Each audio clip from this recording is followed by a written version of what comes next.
I've been in love with the water ever since I was little. My dad used to bring me in the pool with my sisters. We had like a mommy and me class kind of, but it was with my dad, so we always used to go in my grandpa's pool.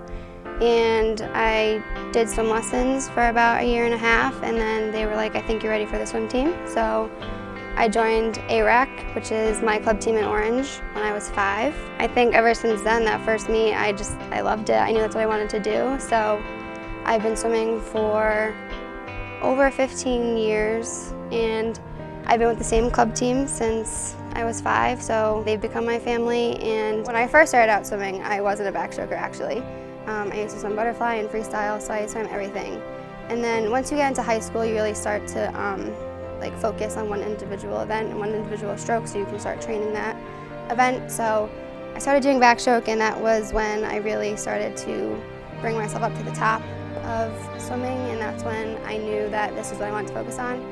So in college, you pick 3 events that you want to swim at LECs and New England. So I picked my top 3 seeds, which happened to be backstroke. In high school, I think was really the time where backstroke became my primary event, and swimming at double L trials and finals and being in the top heats for those was really a confidence booster for me, so I kind of stuck with it. So we tapered and we trained for that, and then at New England, I was lucky enough to break all 3 of the records, which was a really humbling and exciting experience.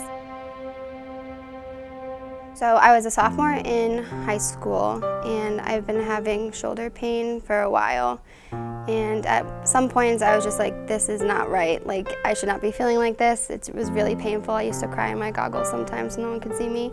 But so I ended up going to the doctor after sophomore year of my season, and they told me that I needed surgery on my left arm. So we went in and we did that one, and the recovery process was about 4 months, so I was out of the water for a while, which was hard. It was a big adjustment coming back into swimming and trying to build up my strength and my endurance. So I swam junior year, finished the season, and I continued to have pain in my other arm. So I went back to the doctor, and again they told me that I needed it on my other arm, so that was both. Every time I would swim, my shoulders would pop out. So they think that my ligaments were very loose. So it could be genetically that I was born with very loose ligaments, and then over time swimming competitively just made them worse. And they said that swimming may or may not be what I used to be doing. I might not be the swimmer I used to be, which was very hard to hear because swimming has been my entire life and it's something that I really love and enjoy. So hearing that I might not be able to compete the way I used to was really hard. Last year, I was swimming at the pentathlon at St. Joe's, which is our first meet of the season, and I had an episode where I got in the water and I swam 100 yards butterfly, and I couldn't finish the race. I stopped in the middle of the pool. I couldn't feel my arms or my legs, and I didn't think I was going to make it to the end. So I got out, the trainers came over, and they said I needed to go to the doctor. So I went to the cardiologist, and they figured out that I have tachycardia in my heart with an irregular heartbeat. So my heart rate is a lot faster than a normal average swimmer's heart rate would be. So swimming with it is very difficult sometimes because I get very tired, my heart races, I feel very dizzy, and it's not a fun feeling, but over time I've definitely learned how to cope with it and adjust and take my time, take a deep breath, and then get back in the water and start again.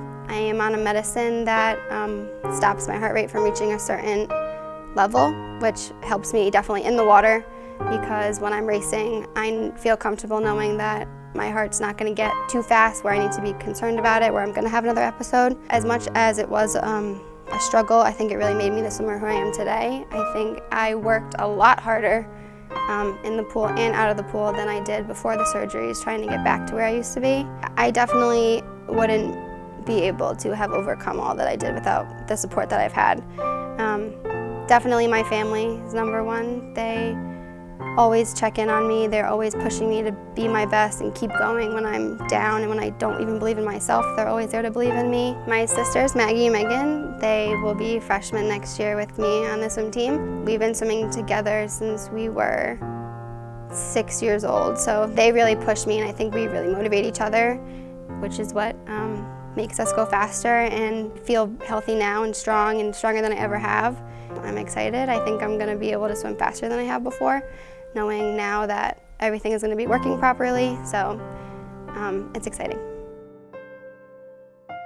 When I had my surgeries and going to physical therapy for 3 times a week for 4 months, I got to see all the different aspects of physical therapy and how they really do change lives, and they definitely changed my life. I wouldn't be here swimming if I didn't go through that with them. So seeing how they impacted my life and impact other people's lives and help them and get them back to where they want to be and let them achieve their goals, I think that really for me was when I knew that's what I wanted to do.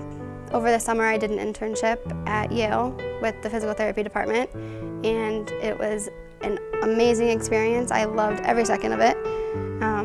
I got to help people walk, I got to help people learn how to talk, so I think my surgeries in a way definitely made me realize that that's what I wanted to do for the rest of my life, because I want to help people and get them back to where they used to be and let them achieve their goals like I am now achieving mine.